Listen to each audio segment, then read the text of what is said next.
Welcome to GK GS with Manish sir. आज 6 अक्टूबर 2022 है और आज के जितने भी महत्वपूर्ण करंट अफेयर होंगे वो हम इस वीडियो में डिस्कस करेंगे। तो आइए शुरू करते हैं। आज का पहला प्रश्न है, विश्व शिक्षक दिवस कब मनाया जाता है? तो यह मनाया जाता है 5 अक्टूबर को और राष्ट्रीय शिक्षक दिवस मनाया जाता है 5 सितंबर को। इस बार जो विश्व शिक्षक दिवस मनाया गया उसका थीम था the transformation of education begins with teacher. क्या थीम था? तो the transformation of education begins with teachers. ठीक है, देखो यह यूनेस्को द्वारा 1954 में 5 अक्टूबर को विश्व शिक्षक दिवस के रूप में घोषित किया गया था। यानी कि इसको किसके द्वारा घोषित किया गया था? यूनेस्को के द्वारा। देखो UNESCO United Nation Educational Scientific and Cultural Organization. आपको बताना है कमेंट बॉक्स में कि यूनेस्को की स्थापना कब हुई थी और इसकी चेयरमैन कौन है और इसका मुख्यालय कहाँ पे है यूनेस्को का। ठीक है, देखो भारत शिक्षक दिवस कब मनाता है? तो 5 सितंबर को मनाता है भारत शिक्षक दिवस। ठीक है, अब इस महीने में और कौन कौन से महत्वपूर्ण दिवस मनाए गए? तो अंतर्राष्ट्रीय वृद्धजन दिवस मनाया गया 1 अक्टूबर को, विश्व शाकाहारी दिवस 1 अक्टूबर, अंतर्राष्ट्रीय कॉफी दिवस कब मनाया गया? तो 1 अक्टूबर को मनाया गया, विश्व कृषि पशु दिवस 2 अक्टूबर को, अंतर्राष्ट्रीय अहिंसा दिवस 2 अक्टूबर को, विश्व पर्यावरण दिवस मनाया गया 3 अक्टूबर को और यह अक्टूबर महीने के पहली सोमवार को मनाया जाता है। विश्व अंतरिक्ष सप्ताह दिवस 4 से 10 अक्टूबर के बीच। ठीक है, और विश्व पशु दिवस कब मनाया गया? तो 4 अक्टूबर को मनाया गया। और 5 अक्टूबर को क्या मनाया गया? तो विश्व शिक्षक दिवस मनाया गया 5 अक्टूबर को।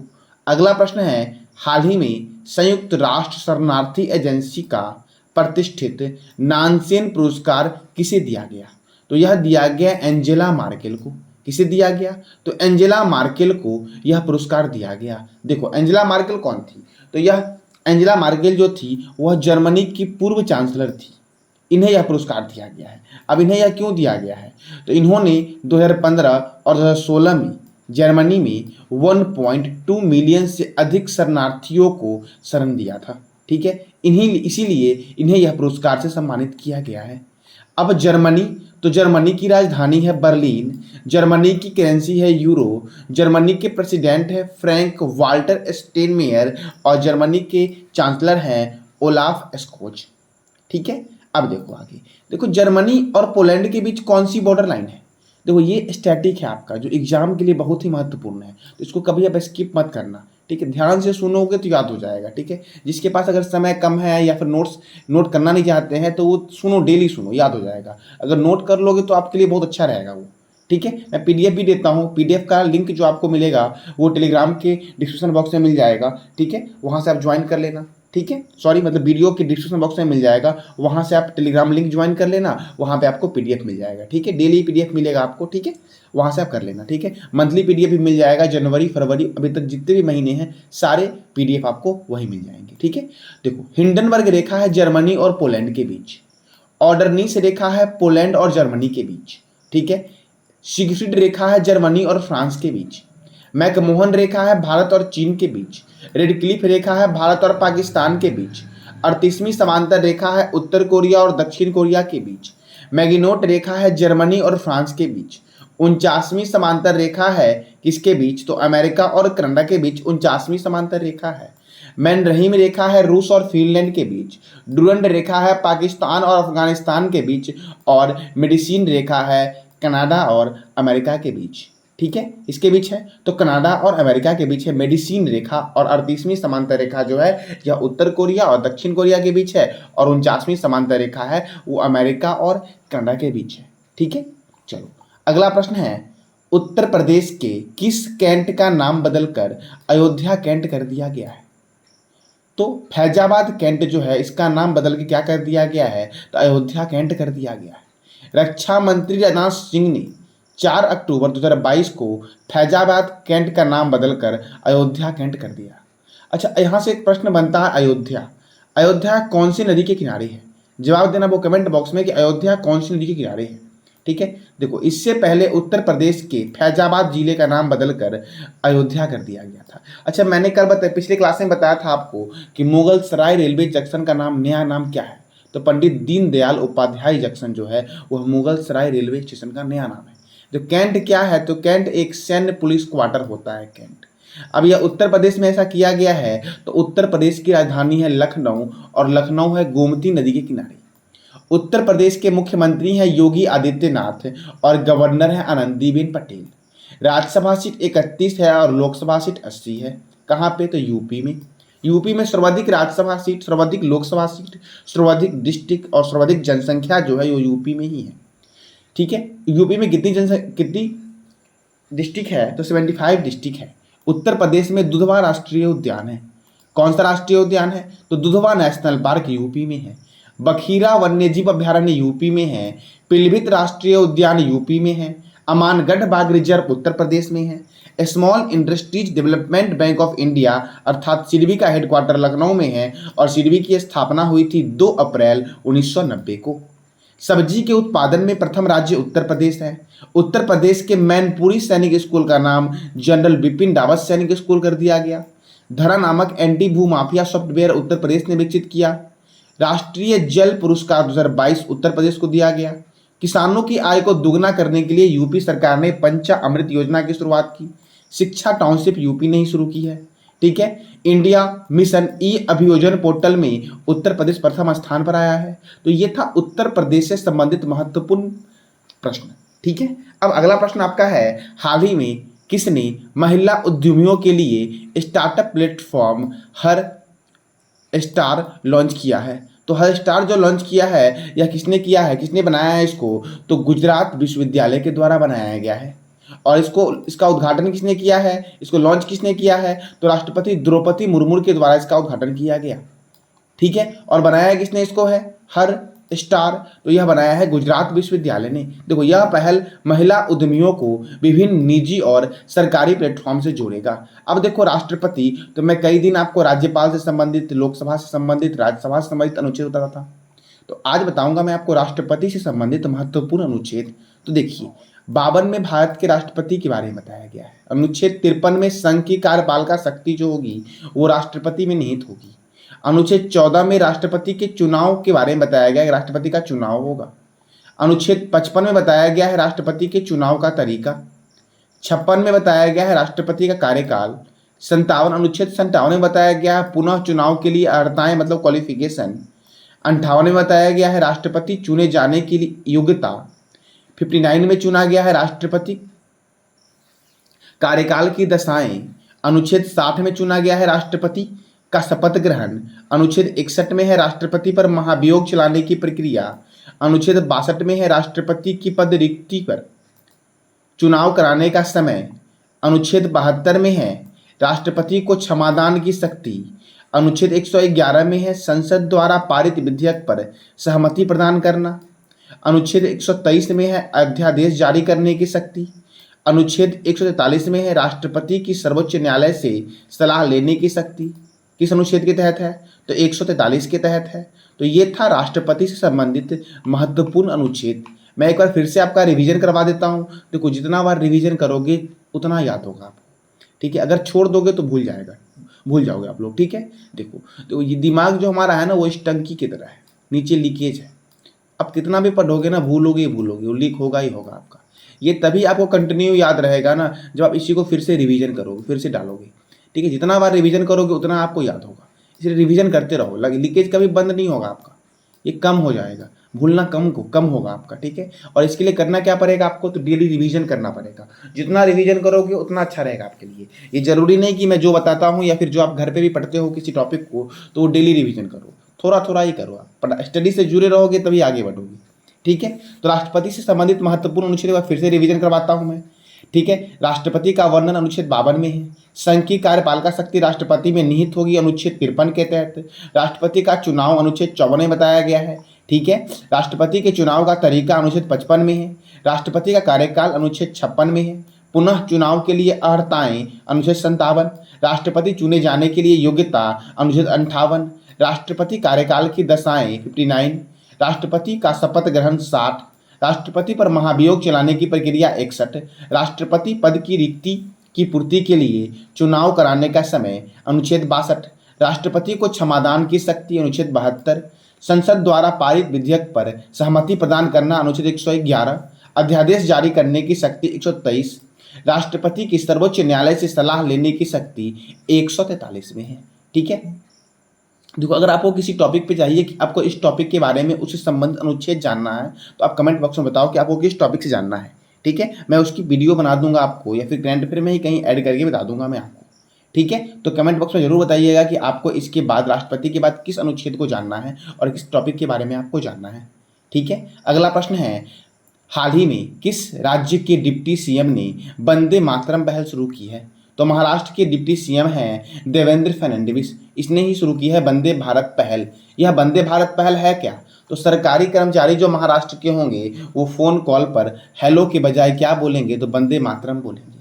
अब यह महाराष्ट्र में किया गया है, तो महाराष्ट्र के मुख्यमंत्री कौन है? भगत सिंह कोश्यारी, और महाराष्ट्र की राजधानी है मुंबई। ठीक है, महाराष्ट्र के मुख्यमंत्री कौन है? तो एकनाथ शिंदे, और गवर्नर है भगत सिंह कोश्यारी। राज्यसभा 19 है, लोकसभा 48 है महाराष्ट्र में। अच्छा, मैंने अभी उत्तर प्रदेश के बारे में बताया था, कितना है उत्तर प्रदेश में राज्यसभा लोकसभा सीट? तो 31 और 80 है। महाराष्ट्र में चंदोली राष्ट्रीय उद्यान है। देखो ये जो 3 वन्यजीव अभ्यारण्य है ना, ये नए वाले बने हैं वन्यजीव अभ्यारण्य। देखो वन्यजीव अभ्यारण्य सर्वाधिक जो आपका है, अगर राज्य के बारे में पूछे कि सर्वाधिक वन्यजीव अभ्यारण्य कहाँ पे है, तो महाराष्ट्र में है। और अगर ऐसे पूछ दे कि सर्वाधिक वन्यजीव अभ्यारण्य कहाँ पे है, तो ये अंडमान निकोबार में है और राज्य में महाराष्ट्र में है। ये लोनार वन्यजीव अभ्यारण्य नया वाला बना है, गढ़चिलौरी वन्यजीव अभ्यारण्य इसको ही बनाया गया है अभ्यारण्य, और मुक्ताई भवानी वन्यजीव अभ्यारण्य जो आपका है ये कहाँ पे है? तो महाराष्ट्र में है। पुणे स्टेडियम का नया नाम नीरज चोपड़ा स्टेडियम कर दिया गया है। सार्वजनिक शौचालय की स्थिति को सुधारने के लिए राइट टू पी अभियान महाराष्ट्र ने शुरू किया है। चीनी का सबसे बड़ा उत्पादक राज्य महाराष्ट्र है। 2021 में विदेशी पर्यटक की संख्या सबसे अधिक जो आई है वो महाराष्ट्र और तमिलनाडु में आई है। महाराष्ट्र के मुख्यमंत्री ने दही हांडी को आधिकारिक खेल घोषित किया है। ठीक है, अगला प्रश्न है, किस राज्य में विश्व का सबसे बड़ा जंगल सफारी पार्क विकसित किया जाएगा? यह मैंने एक दिन और बताया था आपको, तो मैंने शहर का नाम पूछा था, आज मैं राज्य का नाम पूछ रहा हूँ। तो यह राज्य कौन सा है? हरियाणा। हरियाणा में विश्व का सबसे बड़ा जंगल सफारी बनाया जाएगा। देखो यह मैं रिपीट इसलिए किया क्योंकि यह एग्जाम के लिए आपका इंपॉर्टेंट है। जो एग्जाम के लिए इंपॉर्टेंट होगा वो मैं कभी कभी आपका रिपीट कर दूंगा। ठीक है, वैसे मैं जो भी करंट अफेयर देता हूँ मैं आपको सारा सेलेक्टेड देता हूँ, फालतू क्वेश्चन एक भी उठाता नहीं हूँ। ऐसा नहीं है कि जो मन में आए वो डाल देता हूँ, सोच समझ के डालता हूँ कि आपके एग्जाम के लिए क्या जरूरी है। ठीक है, एक बार पढ़ो। अभी हाल ही में बीपीएससी एग्जाम भी हुआ है, तो उससे भी आप करंट अफेयर मिला सकते हो कि करंट अफेयर आया है या नहीं आया है। ठीक है, अगर आप कंटिन्यू मेरा पीडीएफ देख रहे हो या वीडियो देख रहे हो तो आपको पता होगा कि बीपीएससी एग्जाम में आ रहा है या नहीं आ रहा है, या फिर जितने भी एग्जाम अभी चल रहे हैं वहाँ पे करंट अफेयर आ रहे हैं या नहीं आ रहे हैं। ग्रुप डी में भी अगर पूछा गया तो वहाँ भी चेक कर सकते हो। मैंने ग्रुप डी का करंट अफेयर का वीडियो भी बनाया था, 2 अपलोड किया था, वहाँ से भी क्वेश्चन आए हैं। ठीक है, जो सारे नहीं आए हैं लेकिन आए हैं। ठीक है, मैं भी दो ही वीडियो डाल पाया था समय के अभाव के कारण। बाकी पीडीएफ आप पढ़ोगे तो वहाँ से खुद आपको अनुभव होगा कि आ रहा है कि नहीं आ रहा है। सारा पीडीएफ मैं टेलीग्राम पे डाल दिया हूँ, वहाँ से आप डाउनलोड कर लेना। ठीक है, देखो यह अरावली रेंज में 10,000 एकड़ में गुरुग्राम के नूह जिले में बनेगा। यह परियोजना के लिए अरावली फाउंडेशन की स्थापना की जाएगी। वर्तमान में सबसे बड़ा जंगल सफारी जो है वो संयुक्त अरब अमीरात में शाहजहां सफारी 2000 एकड़ में बना हुआ है। ठीक है, चलो अब हरियाणा में यह बन रहा है, हरियाणा के गुरुग्राम में बन रहा है। तो हरियाणा की राजधानी है चंडीगढ़, गवर्नर है भगत सिंह कोश्यारी, चीफ मिनिस्टर है मनोहर लाल खट्टर, और राज्यसभा 5 है और लोकसभा 10 है। सुल्तानपुर राष्ट्रीय उद्यान हरियाणा में है। सौरिहंद परियोजना सतलज रिवर पे हरियाणा में है। National dairy research institute Karnal में है। National brain research centre Gurugram में है। महाराजा अग्रसेन अंतर्राष्ट्रीय हवाई अड्डा कहाँ पे है? तो महाराजा अग्रसेन अंतर्राष्ट्रीय हवाई अड्डा जो आपका है ये हिसार में है। कहाँ पे है? हिसार में है। अच्छा, गुरुग्राम में, तो गुरुग्राम के बारे में मैंने बहुत कुछ बताया गुरुग्राम के बारे में। जैसे कि मैंने बताया था कि भारत का सबसे पहला हेली हब जो बना है वह कहाँ बना है? तो वह गुरुग्राम में ही बना है। ठीक है, आप गुरुग्राम के बारे में क्या जानते हो? इसके बारे में बताना है कि गुरुग्राम से आपको क्या क्या प्रश्न मैंने बताया है। जो भी मैंने बताया है वो सारी जानकारी आप मुझे कमेंट बॉक्स में दो। दुनिया का सबसे बड़ा हड़प्पा संस्कृति संग्रहालय कहाँ बन रहा है? तो राखी गढ़ी में बन रहा है। देखो राखी गढ़ी जो आपका है ना वह सिंधु घाटी सभ्यता का सबसे बड़ा स्थान है भारत में। लेकिन अगर आपसे पूछे कि सिंधु घाटी सभ्यता का सबसे बड़ा स्थान कौन सा है तो मोहनजोदड़ो है। लेकिन भारत में कौन सा है? तो राखी गढ़ी है, क्योंकि मोहनजोदड़ो भारत में नहीं है, वो कहाँ पे है? पाकिस्तान में है। ठीक है। और राखी गढ़ी कहाँ पे है? भारत के हरियाणा में है, हरियाणा राज्य में है। और यहीं पे दुनिया का सबसे बड़ा हड़प्पा संस्कृति संग्रहालय बनने जा रहा है, ठीक है। अगला प्रश्न आपका है, हाल ही में किस राज्य सरकार ने पुलिस की सहायता के उद्देश्य से सत्यनिष्ठा ऐप लॉन्च किया है? तो यह किसने किया है? तो यह हिमाचल प्रदेश ने किया है। किसने किया है यह? तो यह किया है हिमाचल प्रदेश के द्वारा यह किया गया है। अब देखो हिमाचल प्रदेश में और क्या क्या हुआ। तो 9वीं महिला राष्ट्रीय आइस हॉकी चैंपियनशिप 2022 का आयोजन हिमाचल प्रदेश में हुआ। साबरा कुड्डू जल विद्युत परियोजना जो है आपका वो पब्बर नदी पर बना है और यह कहाँ पे है? तो हिमाचल प्रदेश में है। कहाँ पर है? तो हिमाचल प्रदेश में है। पहला पूर्ण रूप से कोविड-19 टीकाकरण वाला भारत का पहला राज्य कौन बना है? तो वह बना है हिमाचल प्रदेश। 100% एलपीजी कनेक्शन वाला भारत का पहला राज्य जो बना है वह हिमाचल प्रदेश बना है। कौन बना है? तो हिमाचल प्रदेश बना है। नारी को नमन योजना हिमाचल प्रदेश ने ही शुरू किया था और भारत का पहला धुआं मुक्त राज्य जो बना है वो हिमाचल प्रदेश बना है। कौन बना है? हिमाचल प्रदेश बना है। हिमाचल प्रदेश की राजधानी है शिमला और शिमला में है केंद्रीय आलू अनुसंधान संस्थान। हिमाचल प्रदेश के गवर्नर हैं राजेंद्र विश्वनाथन आलेरकर और मुख्यमंत्री हैं जयराम ठाकुर। कौन है? जयराम ठाकुर। राज्यसभा सीट यहाँ पे 3 है और लोकसभा सीट यहाँ पे कितना है? तो 5 है, ठीक है। पिन वैली राष्ट्रीय उद्यान हिमाचल प्रदेश में है। ग्रेट हिमालयन राष्ट्रीय उद्यान कहाँ पर है? तो यह भी हिमाचल प्रदेश में है, ठीक है। रोहिल्ला राष्ट्रीय उद्यान कहाँ पे है? तो हिमाचल प्रदेश में है। चमेरा जल विद्युत परियोजना रावी नदी पर है और हिमाचल प्रदेश में है। चंद्रताल झील और सूरजताल झील जो है यह कहाँ पर है? तो यह आपका हिमाचल प्रदेश में है। अगला प्रश्न है आपका, हाल ही में अरुणाचल प्रदेश के राज्यपाल बीडी मिश्रा को किस राज्य का अतिरिक्त प्रभार दिया गया है? यानी कि यह किस राज्य के अतिरिक्त प्रभार पर राज्यपाल बने हैं? तो यह बने हैं मेघालय के। कहाँ के बने हैं? तो मेघालय का इनको एडिशनल चार्ज दिया गया है। देखो सत्यपाल मलिक का कार्यकाल पूरा हो जाने के बाद बीडी मिश्रा को अतिरिक्त प्रभार दिया गया है। यानी कि बीडी मिश्रा से पहले यहाँ के राज्यपाल कौन थे? तो सत्यपाल मलिक थे। देखो अब यह दो राज्यों के राज्यपाल हो गए ना बीडी मिश्रा जी। तो देखो तो 7वां संविधान संशोधन हुआ था संविधान में 1956 में हुआ था। इसके द्वारा एक व्यक्ति 2 या 2 से अधिक जगहों का राज्यपाल बन सकता है, ऐसा बताया गया था, ठीक है। अच्छा 2 जगह के राज्यपाल और कौन कौन से? जैसे कि पश्चिम बंगाल के राज्यपाल जो है वह भी 2 जगह के राज्यपाल है और एक और राज्य है वहाँ भी 2 राज्य, एक ही राज्यपाल 2 जगह के हैं। तो कौन कौन से हैं वो बताना वो कमेंट बॉक्स में, ठीक है। अब मेघालय के चेंज हुए हैं गवर्नर, तो मेघालय के गवर्नर बने कौन है? बीडी मिश्रा। मेघालय की राजधानी क्या है? शिलोंग है। मुख्यमंत्री कौन है? कोनार्ड संगमा। मेघालय में राज्यसभा कितना है? 1। लोकसभा कितना है? 2। मेघालय की स्थापना कब हुई थी? 21 जनवरी 1972 को हुई थी। नोकरेक राष्ट्रीय उद्यान, सीजू वन्यजीव अभयारण्य, बलफक्रम राष्ट्रीय उद्यान, जारूकी अंतर्राष्ट्रीय हवाई अड्डा कहाँ पे है? शिलोंग में है। पूर्व का स्कॉटलैंड और मेघों का घर किसे बोलते हैं? मेघालय को बोलते हैं। विश्व में सर्वाधिक वर्षा मासिन राम में ही होती है और मासिन राम कहाँ पे है? मेघालय में है। अगला प्रश्न है, भारत सरकार द्वारा गठित शांति लाल शाह समिति निम्नलिखित में से किससे संबंधित है? देखो यह करंट अफेयर नहीं है आपका, यह एक्स्ट्रा क्वेश्चन मैंने आपके लिए लिया था। ये बहुत इंपॉर्टेंट क्वेश्चन आपका है कि भारत सरकार द्वारा गठित शांति लाल शाह समिति निम्नलिखित में से किससे संबंधित है? तो यह गर्भपात मुद्दा से संबंधित है। यह शांति लाल शाह समिति। मैंने कल आपसे क्वेश्चन पूछा था कि आईटीबीपी के महानिदेशक कौन बने हैं?